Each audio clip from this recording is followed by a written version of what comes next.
But if I was going to make a recommendation or referral for Right People Solutions, and I'm at a cocktail party, what is the problem that somebody's telling me that they're having? And I go, Terrence. Yeah. No, that's an amazing question. I think the problem that I tend to use as part of my pitch that comes up is two things. One, what would you do if the top 2% or 5% left your organization just on a whim? What's your plan to continue the operation going? What's the backup? Welcome to the Vision to Reality podcast. I'm your host, Curtis L. Jenkins, and in each episode, I speak with industry experts, thought leaders, and innovators to break down the strategies, techniques, and methods that turn their ideas into reality. Whether your vision is to scale your business, build and lead a winning team, prepare for your next big career move, this podcast is for you. Let's get started and bring your vision to reality. Hey everyone, welcome back to the Vision to Reality podcast, where we highlight accomplished leaders who I call visionaries who have turned their personal and professional visions into reality. Today, we have an incredible episode lined up. We're talking about the future of HR, people-centered, strategy-driven. Joining me is Terrence Wright, founder and CEO of Right People Solutions, LLC, and a former HR executive dedicated to building high-performing people cultures. He balances strategic logic with employee empathy to solve problems. At Synchrony Financial, as VP of HR supporting the technology and operations organizations, he was instrumental in achieving great place to work status year after year, making Synchrony a top employer of choice. His diverse background from GE to Google, where he was a senior global HR people partner, advising vice presidents and leading change management, provides unique insight into the future of HR, genuine partnership, not policing. A talent developer, Terrence has mentored hundreds of HR professionals and business executives. Through Right People Solutions, he now brings these proven frameworks to small and medium-sized businesses, guiding HR leaders and businesses in building resilient organizations. Welcome, Terrence Wright. Welcome to the show.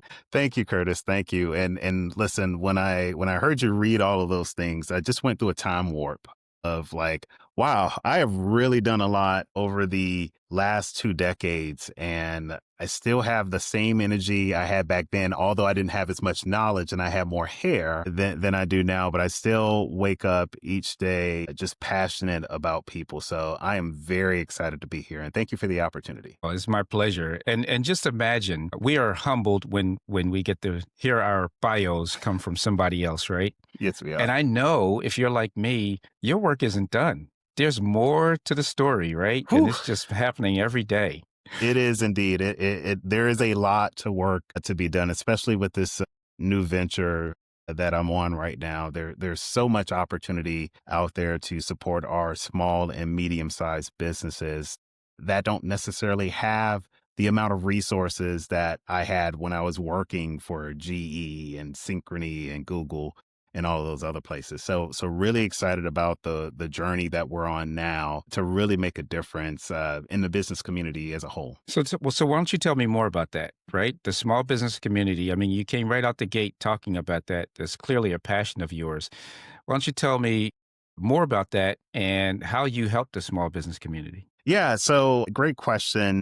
I think for me, this has always been sitting in the back of my head for like the last 5 or 6 years of really wanting to take the comprehensive strategies, the boardroom conversations that I've been a part of, the weekly staff meetings, coming up with all these strategies to help our workforce and roll them out. And I just felt, and whether you call it, God's intervention or intuition or whatever it may be, that there's still more work to be done. I mean, a big decision that a lot of people make is whether they stay in their nice executive jobs or do they go out there and they build something on their own to create a legacy for themselves. And it's something that's just been beating at me over and over. And so this past summer, I made a critical decision to say, hey, you know what? I think my time in the corporate space is actually done, but I still have more work to do. And that passion's around helping small and medium-sized businesses. And so what does that exactly mean? Is it will be easy to say, oh, I go and help small and medium-sized businesses, but it's more about how do I help them grow with the environment that's going to take place here in the future? And what I mean by that twofold, there's going to be a huge talent gap that we need to figure out and we need to solve, especially with the new technologies of AI coming out. And so on the one hand, you have business leaders that need to continue to grow the business, but they also need to figure out how to compete and stay up with the technology. And then the second part of that is they also need to figure out, how do I keep my employees engaged? How do I quench their appetite for wanting to continue to grow and learn? Because if you don't, they're going to end up finding another organization that will. And so what Right People Solutions does is that we go in, we talk to these business leaders, we help them do a culture analysis. We start taking inventory of, what do you necessarily need to do to keep the top 5, top 10% of your business? And a lot of that starts with training and making sure that we have a culture built in the organization that they feel like they can grow and thrive in. I mean, you said a lot there and you Mhm. got my mind going. So, first, let's get a definition around small business. And the Yes. reason I'm asking is a small business can be a mom and pop store, corner Mhm. store, and I'm just imagining they're not having culture conversations. So, let's talk No, no. about the tribe that you're talking about here. Yeah, so when I talk about small businesses, I'll tell you our target in particular, we're looking for businesses across all industries that have, let's just say they can be as small as 5 employees that run $1 million revenue type profit every year, or they can be hundreds of employees that also have high revenue as well. But there's no difference from an industry perspective. I always tell people, Curtis, when you think about it, if you just have a minimum of 2 to 3 people, you're going to have some type of conflict. And so you need to have things in place, whether it's a policy that talks about code of conduct, whether it's a policy even talking about PTO, because the minute that one individual feels that they're disadvantaged in some type of way, that could lead to a lot of legal risk. Okay. So, I'm thinking about the guy that or the gal that hires their cousin, and you already And got there's this some of natural that.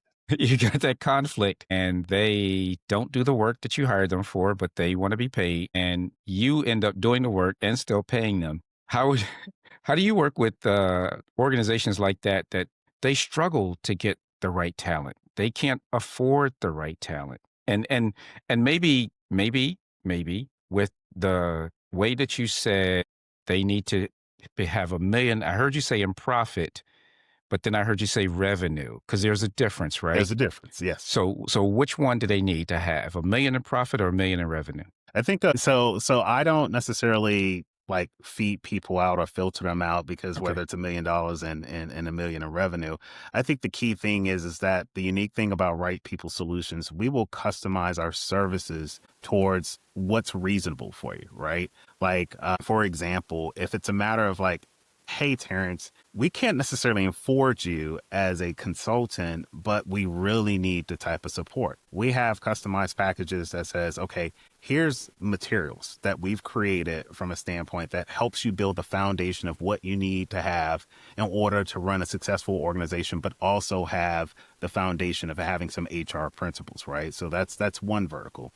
A second vertical is, hey, I don't need you every day on the hour all the time, Terrence, but it'd be great if we could reach out and call you every now and then and have a conversation and just tell you what's going on in the community or going on necessarily in the business. We'll still have your foundational information, but we would like to speak to you live. We have a package that we could do like that.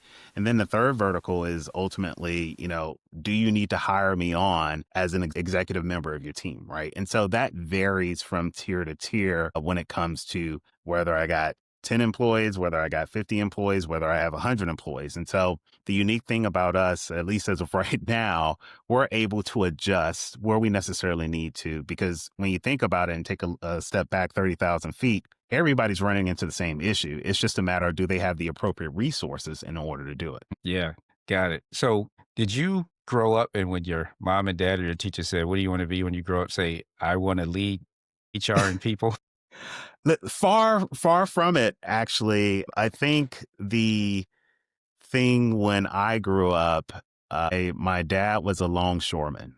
And so he was around 18 wheelers often. So I thought, honestly, after high school, I was going to go out there and work at the docks with him and become a longshoreman and drive trucks for a living. And thank goodness he did not approve of that. You know, just like most fathers, they tell you, hey, I always want you to be one step better than me or just better than me in general.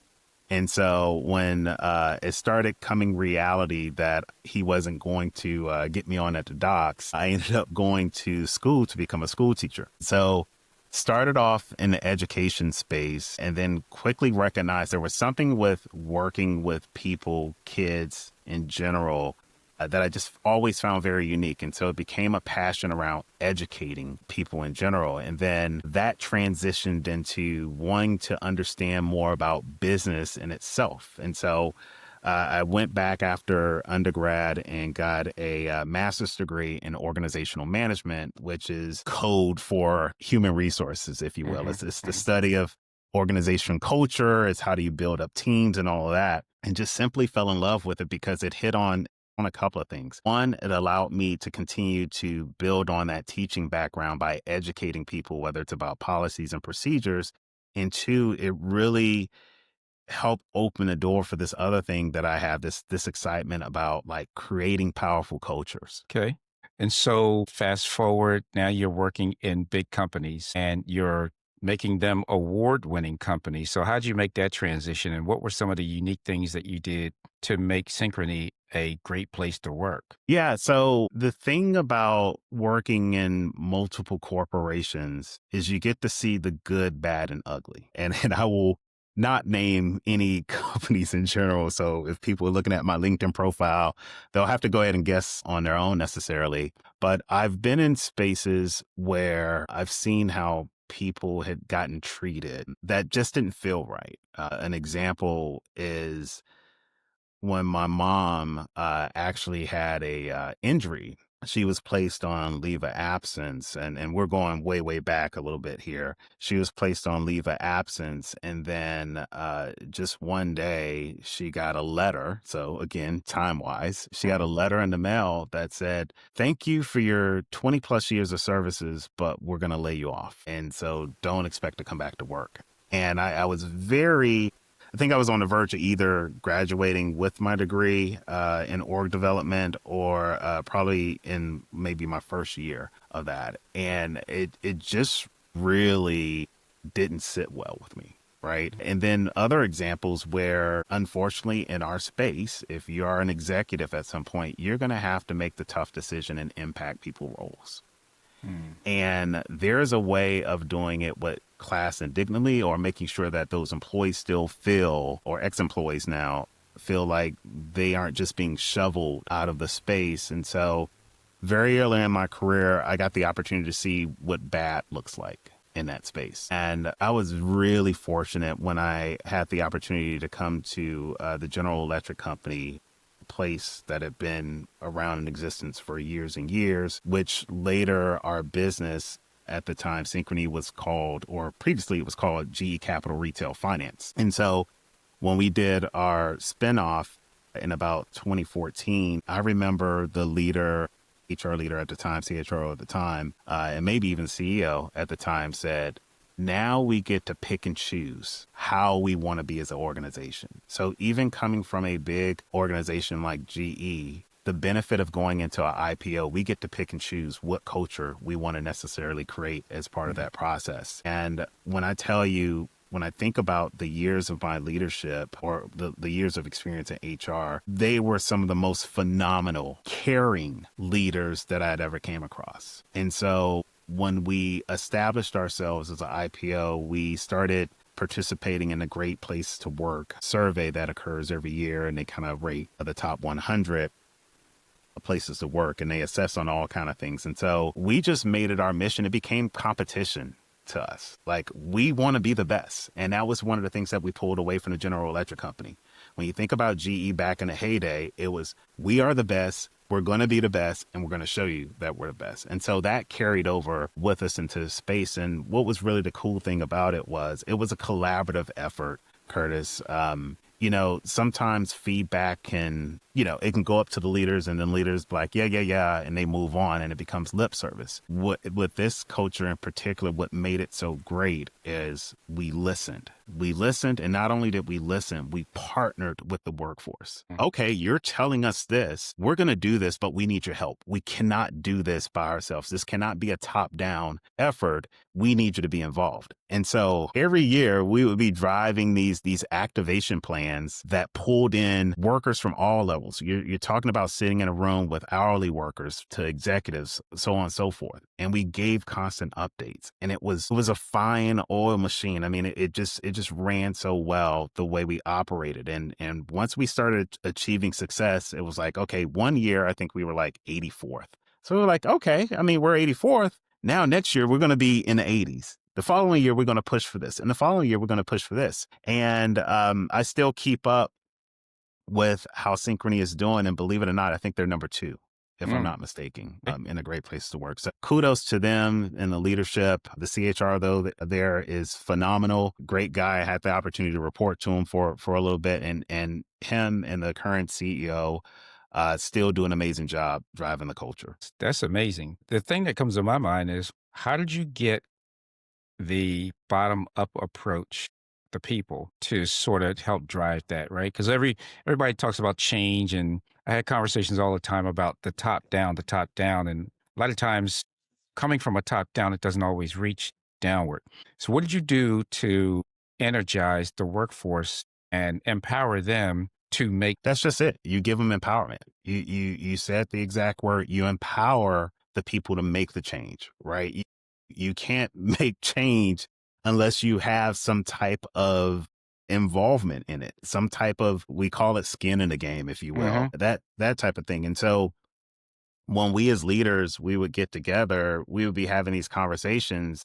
And if a representative from the workforce isn't there, we stop. We can't have this discussion because we're not getting the perspective of the individual that gave us the feedback. And so to me, Curtis, that's a huge miss. If we don't do that, if we don't get the people in that gave us the feedback on how we can make this better, that's a huge miss. And it goes, and I think that's what a lot of organizations still to this day miss out on is, yes, I want the feedback. I want the feedback. I want the feedback. And then you go in your little corner and you try to make a decision about something, but you don't talk to the people that's giving you the feedback. You come back and say, hey, here you are. And that's a huge miss. And that's the same thing, that's one of the strategies that I think about when I'm working with these organizations is, hey, how often are you talking with the people? Not just to give them, here's the state of the quarter or here's what's going on. Do you have roundtables?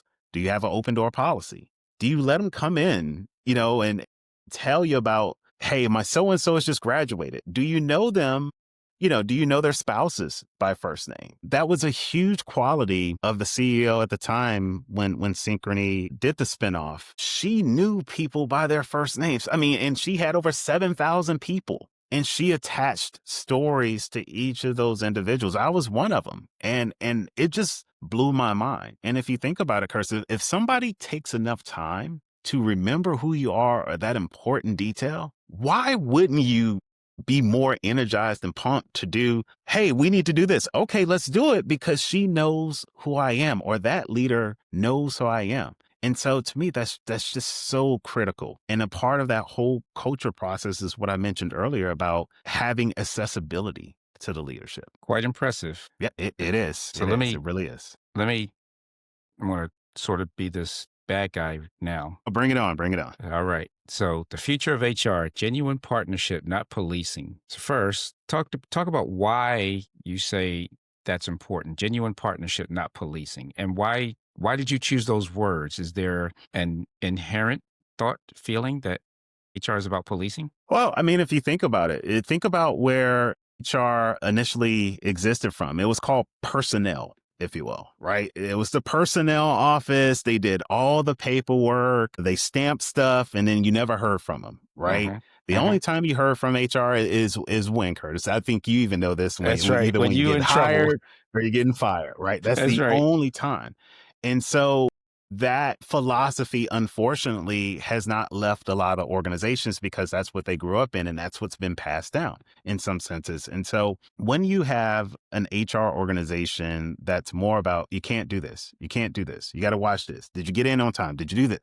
And it becomes policing. People are walking around tense and on eggshells, right? Mhm. But if you transition that mindset to being more of partnership, and this is particularly speaking to my HR colleagues right now. In order for you to get skin in the game, in order for people to approach you, you got to be human. It sounds strange, right? Human resources, you got to be human, but you do have to show those qualities of being human. Now, I say that with, do you have to tell every detail about yourself personally? Do you have to post all these things on social media and all that? No. But instead of you sitting in your office all the time, and now that most organizations are either somewhat hybrid or back to work full time, you can go back out to resuming those floor walks. We used to do floor walks before COVID, just to go out there, see how people were doing, see how things are going, because what that's doing, it's building trust, it's building visibility. When you do things over time with someone, Curtis, what happens?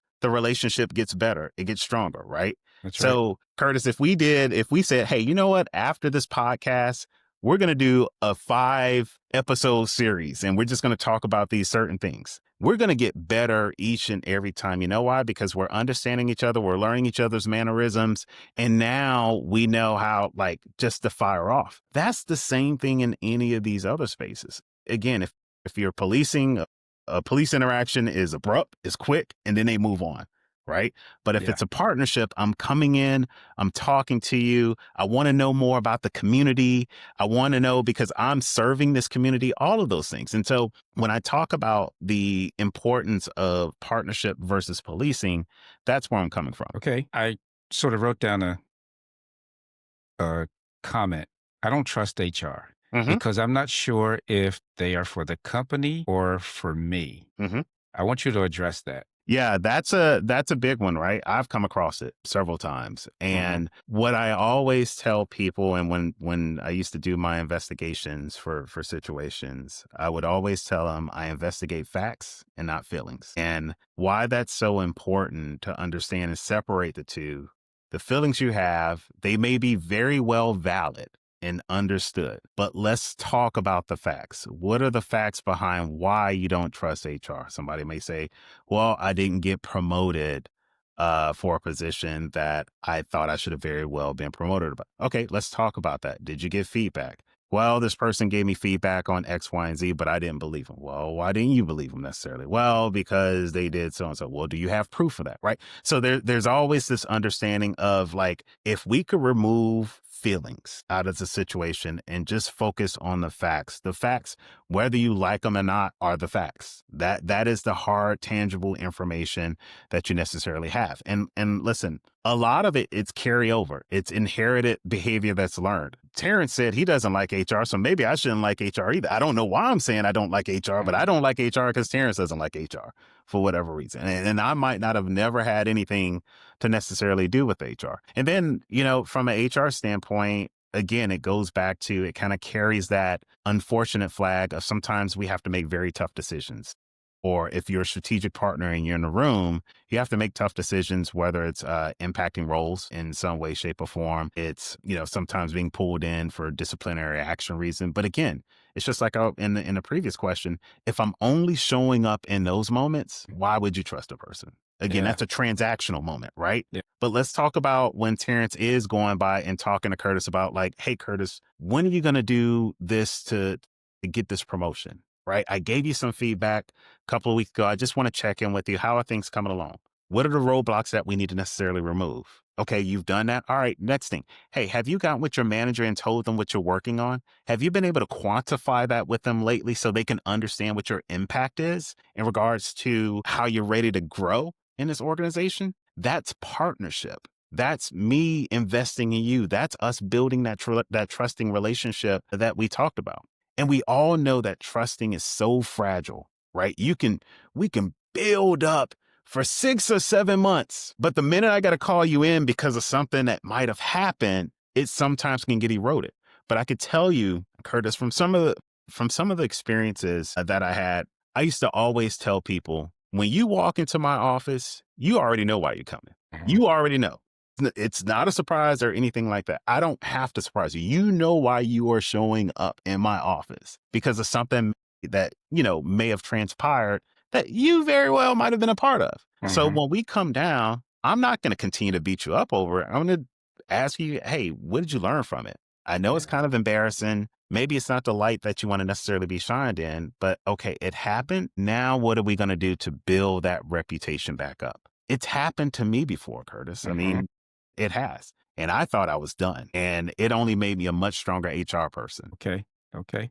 Yeah, I had a small run in with HR and my leaders. Hmm. Best thing that ever happened to me. Yeah. Best thing. And this was at a company where, I kept going to my manager and asking, what do I need to do for the next promotion? Hmm. And for 2 iterations, they said, "You're about 6 months away." Okay, let's write down the things I need to do. All right. I did the things, came back. You're about 6 months away. Wait, you told me 6 months before. I did the things. Yeah. Okay, now what do I have to do now? So I got the next set of things to do. Finally, this other meeting, I said, "There's no promotion for me. I could, with my skills, leave this organization and then come back into my promotion with a 20-30% raise." Yep. And that manager looked at me in the face and said, "You probably could." Yep.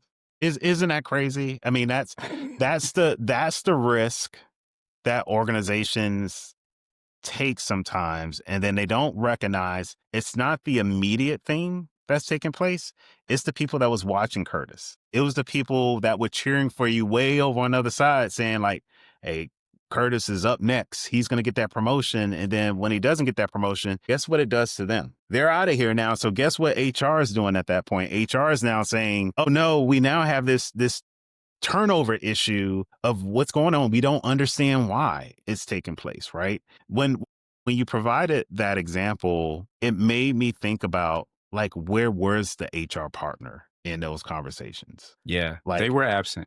And at the yeah, time, I don't think that I had a relationship with HR enough or the ability or the influence that would have helped me with this particular executive. yeah, And so in the same company, I actually did leave, but I went to a spinoff of that company. And if I fast forward to when they paid for my executive education, and there's a whole long story behind that. But then I was looking again for impact promotion. And I sort of went through this iteration again. And then finally I said, okay, I am going to leave the organization. Now, I was under obligation because they paid for the executive education and I didn't fulfill the number of years I was supposed to stay. But I was at an impasse with my leadership. And so finally the CEO and I sat down and he said, "Hey, you're responsible for managing your career." And okay, great. So he says, "I'm going to let you go and I'm not going to have this obligation." It was $40,000 in an obligation out of an $1,000 tuition bill. And so, but he said, "But you can never come back." And so what HR had was a document that said Curtis can never come back. Fast forward several years, this organization and my volunteer organization, of which I was president, got together and they got to see me in action. And a lot of people, those cheerleaders, "Hey, where you been? What's going on? What's going on? We want you back. We want you back." Go check with HR. Sure enough, yep, Curtis can't come back. So I said, "Hey, I'm good with that." But those people said, "We're not good with that." And they got that. How would you say my record got expunged? yeah. And if you think about that scenario, Curtis, again, there's two sides of it, right? And this is kind of the coaching that I used to provide to leaders, and so hopefully some of the people I'm still cool with now, they won't come back to haunt me. But I used to have similar conversations to what you're saying right now. So if I was your HR business partner at the time, and even thinking about like, if you're saying to me, Terrence, they keep telling me 6 months, they keep telling me 6 months, and they keep telling me 6 months. Obviously, there's some backdoor conversations that's taking place that I need to go and investigate in. But I've had to come back to people, Curtis, and say like, there's something else out there for you, and you're not going Mhm. to get it here. It's not going to happen for you here, unfortunately. And now it's time to think about, how do you process that it's not going to happen in this space. And I'm big into the whole universe has something planned for you. That's how I thought about this last move that I made to where I'm sitting at now, of like, hey, should I stay at Google? Should I leave? Should I look for other opportunities? Or is this the universe now telling me, Terrence, it's time for you to go and do this? And I'm going to reward you at some point in time. It may not come on day one when you open the business, but it's going to come. Right. And so if Yeah. you think about your story, Curtis, and the growth that happened to you is bigger than any growth you would have had staying in that organization. You are so right. You're so right. It was the Yeah. best thing that ever happened. Best thing. Yeah. And Yeah. people, there's fear. It's okay to be nervous and scared. But the thing that I always tell people is, nobody can ever take your experiences away from you. Right. Nobody can ever take your education away from you. All the things, all the skills that you picked up and learned, it doesn't disappear because you've left the company. If anything, it's made you that much more attractive to other people that are looking for those skill sets. And Yeah. it's making sure, how do we process that entire concept for us to understand, if they don't think you're valuable here, you may be valuable somewhere else. There's a quote I came across that said, if you don't get a seat at the table here, go find your own table Huh? and move on. And I think for a lot of people in the near future, as they're contemplating, oh, well, something happened to my job because of AI and all of these other things, what are you doing today to prep for that? What's your plan B? Because sometimes plan B becomes plan A. And what are you doing to make sure that when plan A now fails, or it's time to go in a different direction, and I'm sorry, I shouldn't say fail, but when plan A has run its course, how are you implementing plan B? Today's episode is sponsored by Thinkific, the platform that empowers leaders, coaches, and experts to turn their knowledge into scalable online courses and digital products. If you ever thought about teaching what you know, building a certification, or creating a program that runs even when you're not in the room, Thinkific gives you the structure to make it happen. It's one of the smartest systems you can build as a leader or an entrepreneur, helping your expertise create value at scale. Thinkific makes it simple, clean, and professional, whether you're serving 5 people or 5,000. To get started, just use the link in the show notes. Again, you'll find the link waiting for you in the show notes. And now, back to the show. So, one of the We things going that deep, you, Curtis. We going deep. yeah, and so I went all the way back to that time, and I'm telling you this story. One of the things you just mentioned to me was, you said, "What did HR say?" And I'm like, is the HR business partner a recent or new phenomenon? Because there was no HR except, Curtis can't come back here anymore. That's it. Yeah. Yeah. Um, we started talking about earlier the whole concept of how HR was viewed back in the day, being more Yeah. personnel and policing, to now the modern HR person has a couple of different personas, whether it's a strategic advisor, whether it's a change agent, whether it's an employee advocate, whether it's a subject matter expert, right? Okay. These are all things that developed over time, because there's plenty of research out there that shows companies that view HR partners, or HR as an organization, as a true partner to help drive growth, are much better than the organizations that just look and say, HR, go over there and sit in the corner. Don't even come to the table. Or maybe, wait a second, go wait outside the door. We're handling business in here, and we'll come and talk to you later. If you're in that situation, you might want to run or think about another organization. HR has to be a partner at the table. And so when you talk about when we talk about the term HR business partner, it's very much that. No longer is it that leaders or businesses just want you to sit up there and tell them, okay, here's the hiring trends for the quarter. This is how many people we terminated. Payroll is happening on this month, so submit your reimbursement, all those things. You're now required to know the business. You got to have the business acumen. I felt like I was so successful in the corporate space because I understood that very early. Anytime I took a new role, I was sitting down not only with the leader of the organization, but 2 layers down. I wanted to know everything that was going on. And it wasn't to figure out like, all right, I got you or anything like that. It was really about natural curiosity. I think that's been the thing that's helped me so much as part of my career, is being naturally curious, naturally asking questions. I think about a moment when I was sitting on, I think it might have been a training with the employee, my employment lawyer at the time. She's still one of my favorites. She knows who she is if she's listening or will listen to this podcast. But I remember it had gotten back to me that like Terrence gets it. And I must have been in the company for maybe 2 months at that point. And what the comment was related to is that I was just asking these questions, and I was asking them from a place of not like, I don't believe you and what you're saying, but it's like, tell me more. Why is it that way? Why do we need to engage like that? So I have a good foundation. So whenever I'm interacting or engaging in my own space, I have a foundation to stand on, and I have a truth to uphold to say, this is why we need to do this. And this is how we're going to do this, right? The what and the how part of that process. And so for professionals, we have to know the business. And that's why even in the arena that I'm in today, I have to go in and know the business. Now, I don't have to know the inner workings of everything, but if I'm going to give sound advice, I got to at least know the basic foundations of why your business does what your business does. Like what's the values behind your business? Like, why is this such a firm belief for you? And why is it so critical that every person that I talk to in this organization is able to say the same exact thing that you're saying, right? Those are all critical questions that we have to ask in order for you to determine if that's the right, if you're building the right culture. Everybody talks about culture, Curtis, but if it's not festering through, whether you talk to the business owner, the CEO, to the hourly worker, to the admin, if they're not reciting the same thing, then there's the opportunity for the gaps that it could be broken. Yeah. HR. HR. So HR is also I guess the organization that job seekers think about, right? So HR puts out a job,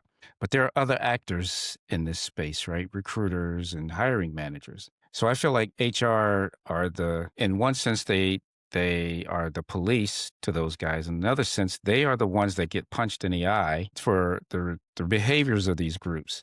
How does HR manage trying to bring in the right talent with recruiters that are either internal or external, and or working with hiring managers that may or may not be good partners to work with, but yet still need to fill positions? It's the value proposition, right? It's the value proposition. And I'll start with the recruiters first, because typically with recruiters, whether they're external or internal, they have metrics that they have to abide by, right? And as a HR business partner, I'm going to hear an earful from the business leader if they're saying the talent that's coming in is junk. And maybe I shouldn't say that. I'm sorry to everyone, but the talent isn't what we expected it to be.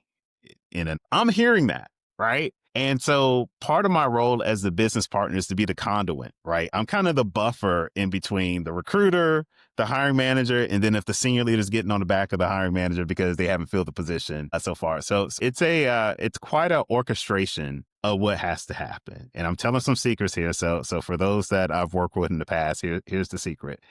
You have to show that you're being an advocate on both sides. And what I necessarily mean by that is, if I'm going to talk to the hiring manager and to the leader that's reporting to that hiring manager, I need to make sure I have the data that supports it, right? So either I'm coming with them saying, hey, we've talked to a couple of people and here's how you've weeded them out. Let's talk about these things we should really be weeding them out on, or is this your A++? They got to have this. I don't want to teach it. They got to have it, right? And I'm constantly having that discussion about, listen, your job description is only going to share about 60 to 70% of what the job actually does anyway. You can't expect a person to come in and have 100% when you've only written a job description that's going to show 60%. You have to understand a person may have the foundational skills in that role. Maybe they do. Maybe they know 70 or 80% of it. But you have to teach them. You have to show them how to bring it full circle. They just can't come in cold turkey to the organization. So we have to have those conversations. So that's the one thing. I got to come with data. I got to come with like, hey, why are we rejecting people? Is our job description written the right way? Did you really ask for what you were looking for as part of this process? Then I have to go to the recruiter and I have to say to the recruiter, like, listen, there's some steam being blown here. What are the challenges that you're seeing as you are talking to job seekers? What's tangible information that you can give me that I can help kind of calm the ocean a little bit, because it's starting to boil a little bit. It's a little hot. And so typically what will happen there is then we start getting the feedback of like, hey, you said you only wanted to pay $65,000 for this. But really, when we're seeing the heat maps in the market for the type of experience you're asking for 10, 15 years, you got to be paying 120. You're not going to get somebody. So, those, you got to balance all of those conversations, and you got to get all of those things necessarily in line, especially when it comes to like those recruiting's not hiring fast enough. They're the issue. They're the problem. Recruiting saying, well, I think we have a job mismatch. We need to recalibrate all those things. And then the HR partner really needs to be there to bring all of those voices together to work through and get to a good place where we can land, where we could be successful. And I'm sorry if I missed the second part. I know we were talking about the recruiters and the hiring manager, but I didn't know if there was. No, you answered it perfectly, because I was looking at the HR being a buffer to those groups and having to manage and navigate that. The world of the outdoors, I mean, the job seekers, for example, they interact with recruiters probably first, but then when they want to say something, they either say something about the recruiters or HR, because they rarely get to the hiring manager until there's an opportunity for an interview. Yeah. Glassdoor. I did some consulting with a major pharmaceutical organization that wanted to improve their interview capabilities. And one of the things I did was a little bit of research to see what the experience was going to be like for people that they wanted to hire, because they felt like they could not retain talent, and they wanted to improve their capability around recognizing that talent and then showing up for interviews, and not showing up halfway, but really showing up and showing that they care about what they're bringing into the organization. And I pulled. Was that the job seeker or the hiring team that you were talking about in that reference? In that reference, I'm talking about the hiring team. It was an entire division, and they wanted to upskill the division itself. And they felt like they just did a lot of churn. So they were doing something wrong. And I did some research. I just looked at Glassdoor, and I think I even got a paid version because I really wanted to see what was happening. And I took that social report card and I showed it to them. I would have thought that they would have already looked at this and kept a pulse on what's happening. And I guess my question to you is, are organizations really paying attention to what's happening out there? Because social proof is such a big thing now where people start to make their decisions. And do you think they're doing something about it? I know this company, after showing it to them, they're starting to do something about it. But what's happening with Glassdoor, social proof, and what people are saying, and our HR organizations responding? I would say it depends. And I know that's kind of a generic answer, but I think it goes back to the level of resourcing as well. Like, I could tell you the big companies, they are data driven. Decisions are made by the data that's being pulled. And in some cases, they have very sophisticated data pools, heat maps, talent markets, mapping, all of these things that they use in order to make those informed decisions. And it goes back to the very beginning of what we talked about, Curtis. A small, medium-sized business may not have access to that, right? And so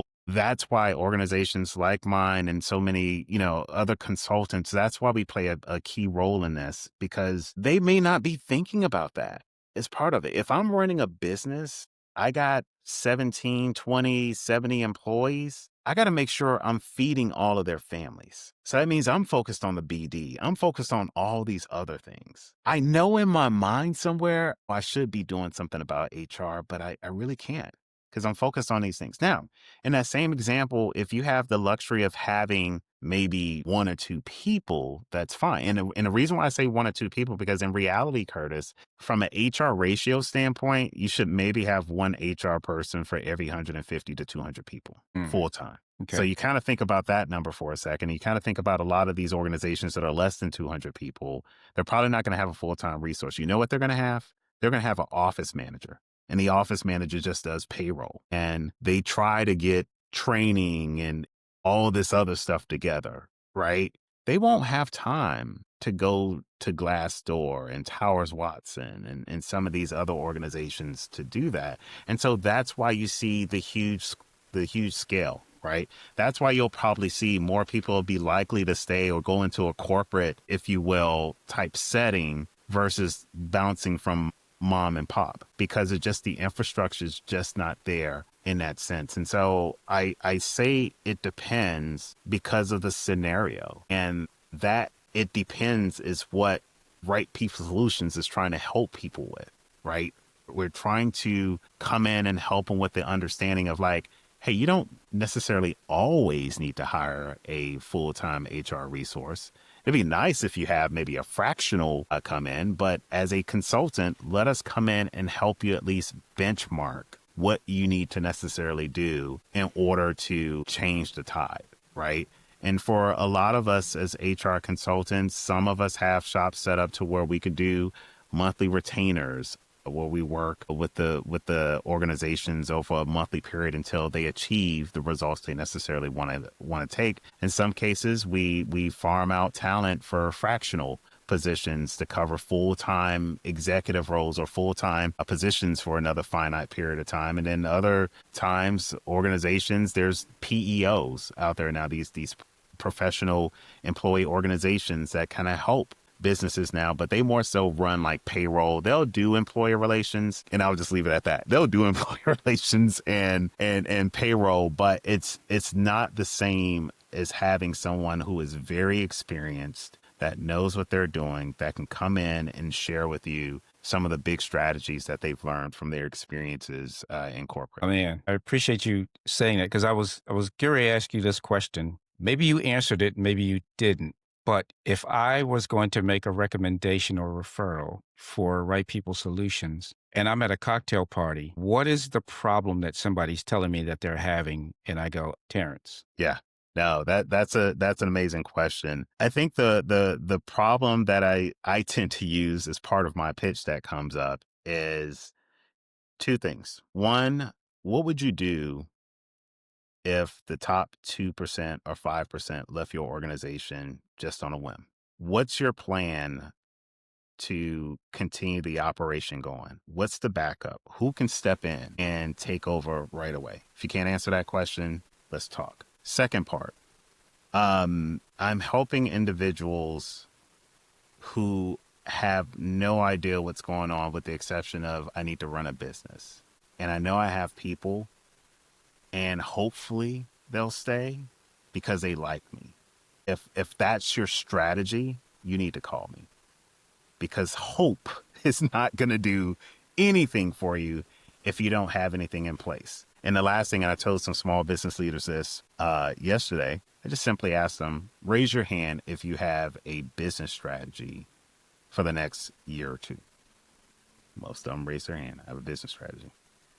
At the same time, tell me how many of you also have a people strategy. And what that people strategy involves is, I know how my employees are going to be developed over the next year, what we're going to focus on, how we're going to restructure our organization to give more people opportunities, right? Whether it's we have a whole bunch of individual contributors, but we want to make some of them managers. How are you going to do about, how are you going to go about that? How are you going to select the right individual? So it's really about, Curtis, and I would love it as a referral, if you could tell people those things, right? It may seem so simple, but there's so much work that has to go into it. And I can only say it makes your life that much easier when you can go to sleep at night and say, I have a plan if Curtis leaves. Just like how Curtis left that other organization, I have a plan in place. I have 2-3 people from a succession planning perspective in place to step in. Not that we don't love Curtis,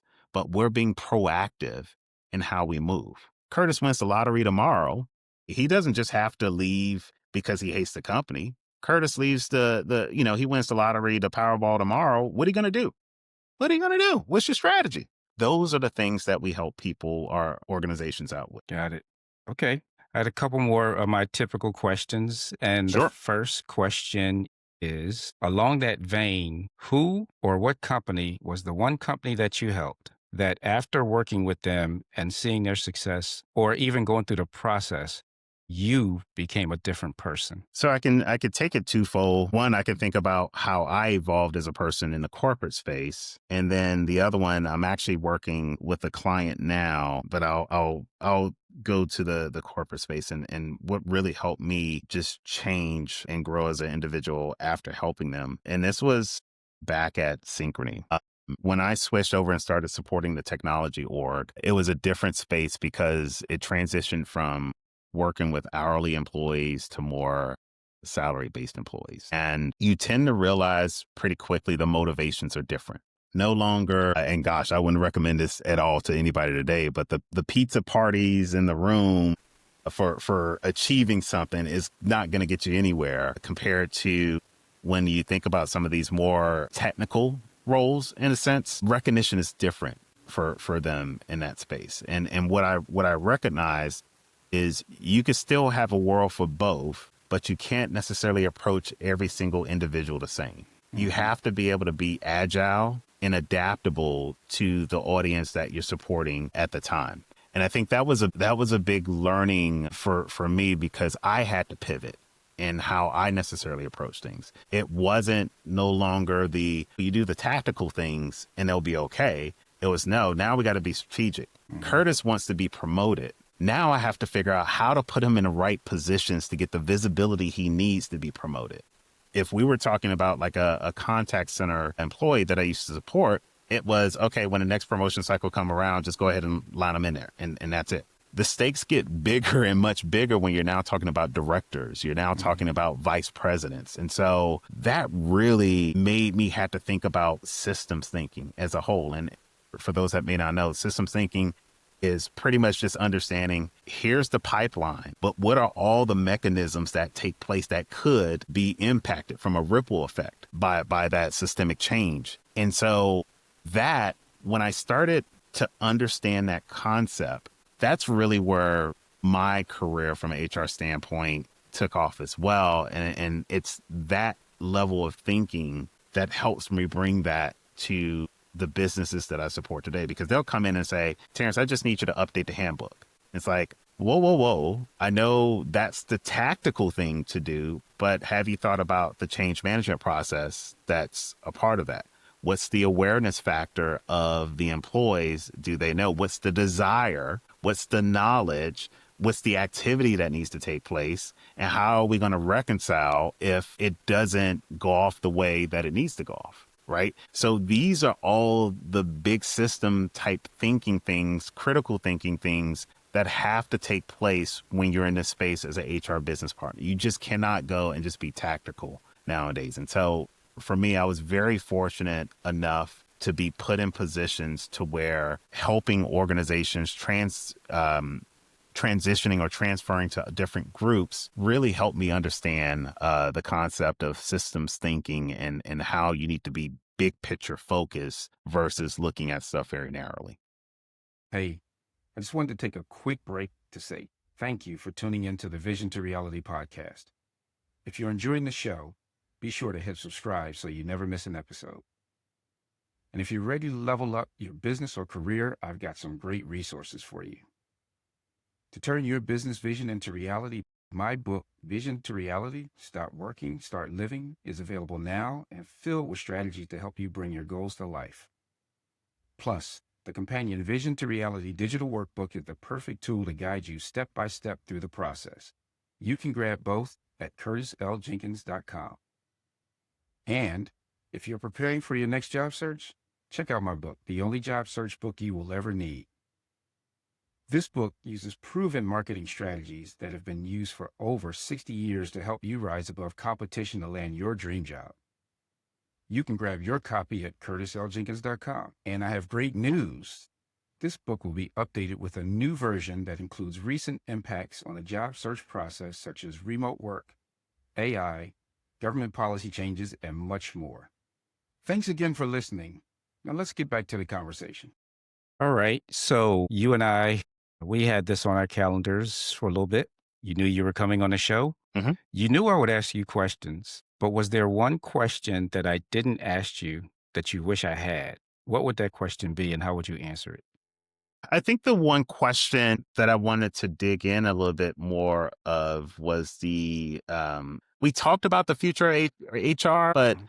like the impact of how artificial intelligence is impacting HR as a whole is Yeah. the one that I would love to address if there's time to Let's, do so. oh, So whether you're talking to your aunt, whether you're talking to a coworker, everybody has this thought about how AI is going to take over. And we could thank movies like The Terminator, iRobot, and all of those for it. Right. I don't know if I'll be around long enough for it to be like a Terminator or iRobot thing or anything like that. But having the privilege to work for some amazing companies like I have, to see the technology being developed and what it could do for us when it comes to productivity. Because we always talk about, I don't have time to do this. I don't have time to do this.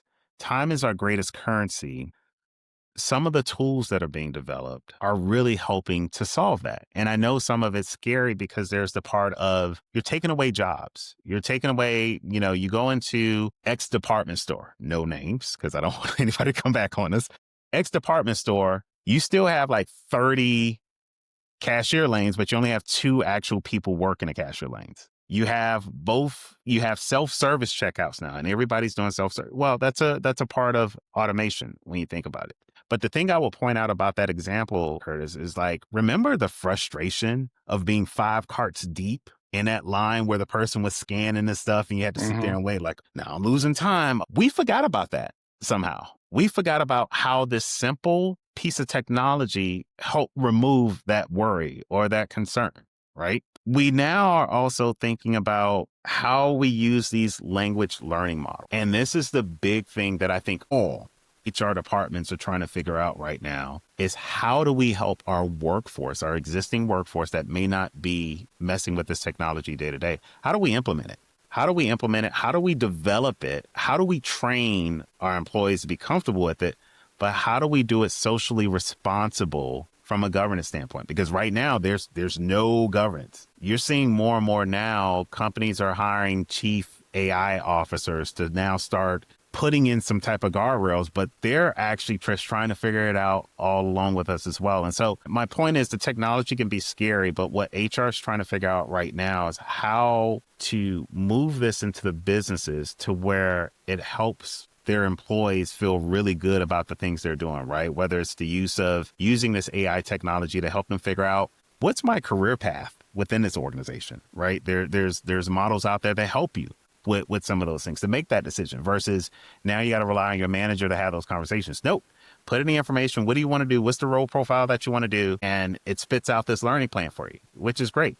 But you still need the manager to help give you some direction on it, right? You as the individual still need to have the emotional intelligence capability to assess like, do I really want to do that? I know I put in some stuff, but I need to question that as well. And so when I talk to small business owners and we talk about like, I need a policy on this. Maybe why should I hire you versus just putting it into one of these language learning models? And I tell them, you can go ahead and put it in the language learning model, but just understand the language learning model is still learning, which means there is a high chance that they're going to give you some information that isn't even right. That's the part where we still have to figure out how to train people to understand that it's just information that it's giving you that still needs to be up for interpretation of human intelligence. And so administrative, repetitive jobs, all of those things, yeah, they will phase out,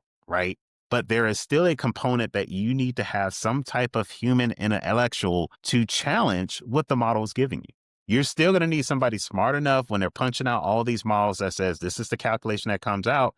You still need that human person to say, yep, that's correct. Or no, there's a bug in the system somewhere. And so what we have to do as HR professionals is somehow shepherd the organization along to feel comfortable, but also be socially responsible with AI at this point in time. And I know particularly there's something that I've been in the works with talking with people, some of my city officials in the town that I live in, to figure out how we could tackle this even from a small business perspective. And what are some of the things that we can necessarily do to help job seekers get comfortable with the technology of AI, but also get business leaders comfortable with understanding that if you don't have some type of training or some type of tooling internally within your organization, you may get left behind. And so not only do we have to be good HR stewards in helping them grow the people and the culture from that standpoint, but we also have to be comfortable with understanding how AI is also impacting all these things, which means we need to shift along with it as well. That was really powerful. And I appreciate you bringing that up.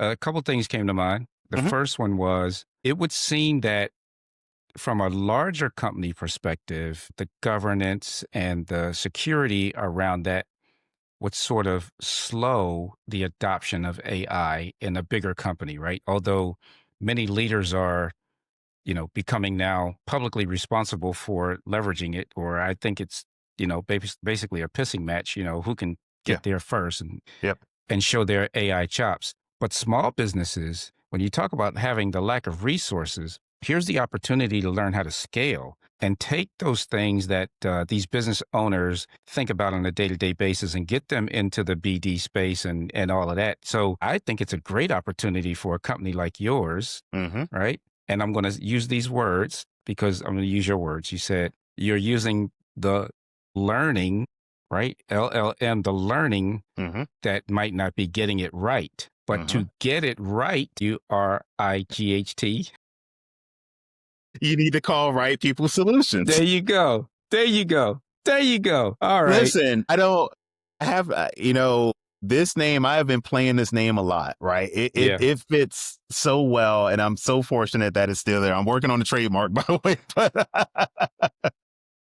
that you're that exactly is right, Curtis. awesome. You're exactly right. Cool. So before we wrap up, Hmm. I'd love for our listeners and our YouTube watchers to know where can they connect with you. Well, before that, do you have anything coming up that that Yes, yes. that So a couple of things that we're working on. So obviously the podcast today was huge for us to have the opportunity to come on here as well. We're also looking at doing some other type of media participations to continue to promote the business. But the big thing right now is that we're going to be putting out some content that we're producing for free for people to be able to just download off the website. We haven't put it up yet. We're actually working on that right now, but where they can find things like small business guides, right? So we're creating content that just shows, hey, here's 10 actionable steps that you could take as a small business owner to make sure that you're soundproofing your HR space and protecting your people. And then some other key resources out there as well that we're all looking to add to our website, which is www.rightpeoplesolutions.com. You could also find us on other socials. You can search us on Facebook as well under Right People Solutions LC, and then at Right People Solutions for Instagram. And then, of course, we're on LinkedIn as well. And so between all of those socials, we look to leverage whether we're linking docs in there, which are free resources that we're willing to give some of our folks. And if you want to really move beyond that and really start having meaningful conversations about how to change your organization, I encourage you to sign up for a free consultation. We do a free 30-minute consultation to assess your needs. So it's really a discovery call. We have you fill out an intake form that really gets us grounded on where we need to necessarily take the conversation. And if we find that it's a match and that you could really benefit from the services, which we hope you will, we certainly can draw up something that's customizable that fits the needs of your organization. that is awesome. All right. So we'll be sure to link all that information in the show notes below. Hmm. And to everyone listening, thank you for joining another episode of the Vision to Reality podcast. And until next time, keep bringing your visions to life. Take care. That's a wrap on today's episode of the Vision to Reality podcast. A huge thank you to today's guests. You can find all of their contact information in any resources mentioned in the show notes below. Also, can you do me a big favor? If you found today's conversation valuable, I'd love for you to subscribe, leave a comment, and a review, and share it with a friend or colleague who could benefit from the information shared today. And remember, vision without action is just a dream. Let's turn those big ideas into reality. I'll see you in the next episode.